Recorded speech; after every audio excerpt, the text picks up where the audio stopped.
How It Ends is the 10th full-length album from Primordial. This is an Irish pagan metal band, and we call them pagan metal because they are no longer so distinctly black metal as they ever were, and they are not exactly a folk metal band as they sometimes were. And the whole conception of this band is from the age of originals when that was kind of still more often happening back in the 90s. Um, they technically began about 1991.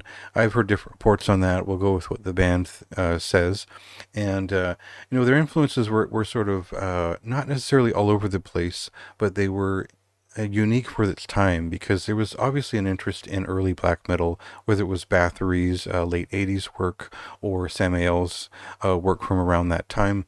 But as we hit about 1991, we see doom metal was changing in a more romanticist and sort of gothic death doom metal direction, whereas there was a similar feeling that they'd gotten from certain types of black doom metal at the time. So Primordial kind of started as a black doom metal band in some ways, and they were kind of a gothic rock influenced outfit at all times. But by the time they'd hit 1995, they were a very unique pagan metal band, which reflected their heritage as Irish folks very strongly. And so they were kind of known as a Celtic black metal band because of their themes, the same way you would think of a Viking metal band.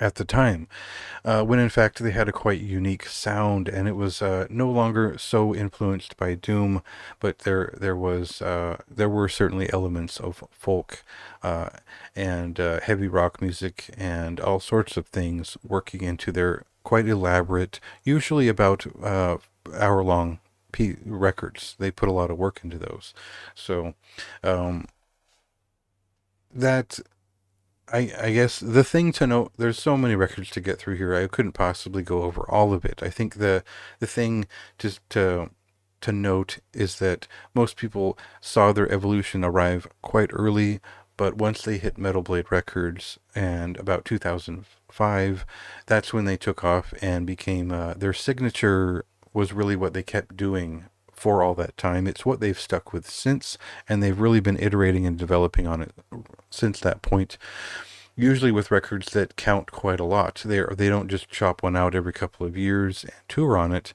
They put a lot of thought and meaning into each of their works. So uh, it is the kind of band where you can approach every single one of their records seriously, and that means that all of their lyrics, there was thought and care and time put into all of them. Their themes are usually continuous and through stretched throughout each album, whether it's a concept or a set of ideas, and there's just fine work put into all of them. That doesn't mean that all of their records are entirely consistent, because sometimes the ideas that these folks bring to the table as songwriters clash a little bit. And I don't mean that stylistically they don't work, but their records often go in multiple directions throughout. Now, their more consistent records are their more popular records. And the last one, Exile Amongst the Ruins, was one of their best because it was so focused. It was quite a long record, but it has this great sort of epic heavy metal feeling to it. And it was a really good time for that record to come out. It was one of my favorites of that year. So I was really looking forward to this one. And we'll cut into a song here to get a sense of what the singles were telling us. Indeed, southern lands, there is a church's steeple, whose bell is So it was the weirdest thing. The singles for this record felt like they had started a Celtic folk rock kind of touch to their sound. It was a little bit on the nose even, that there were these kind of jaunty, Thin Lizzy-esque riffs in their the first single, and then the second one was more of a somber, kind of a droning song that I just didn't get. I think that second single was just, I really didn't get what that was all about. So, Pilgrimage to the World's End still doesn't quite, I still don't quite get that song, especially where it's set and it's, used as a single. I don't get the appeal and the hook of that one. It is a little bit captivating and interesting for its lyrics, but um, it it shows it's the first sign of a little bit of inconsistency on this record, where one moment a sort of jaunty folk rock piece will sit in between two 7-minute songs on one side of the first LP, and then the second record has, um, maybe a little bit more dour toned songs, and a piece like All Against All, which feels like the guitar work is unrelated to most anything else on the record.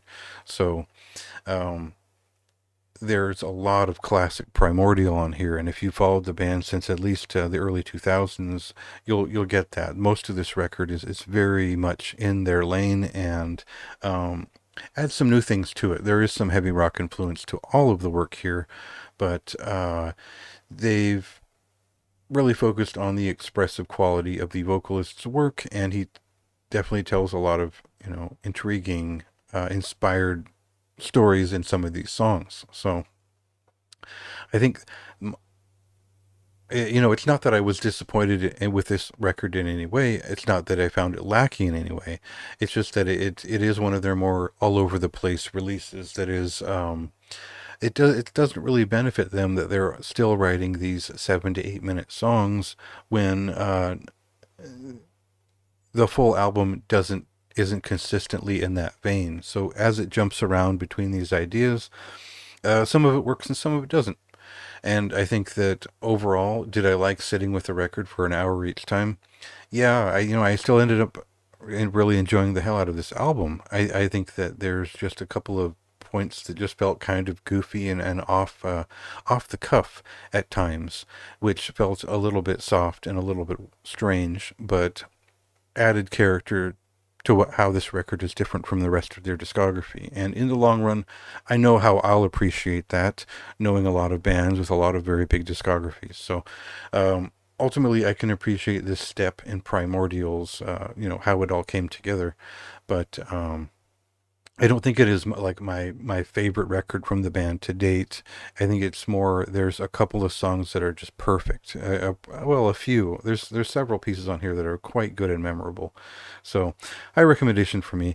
Of course, I have plenty of thoughts in the written review. You can read all about it, and you can check out the record tomorrow when it releases.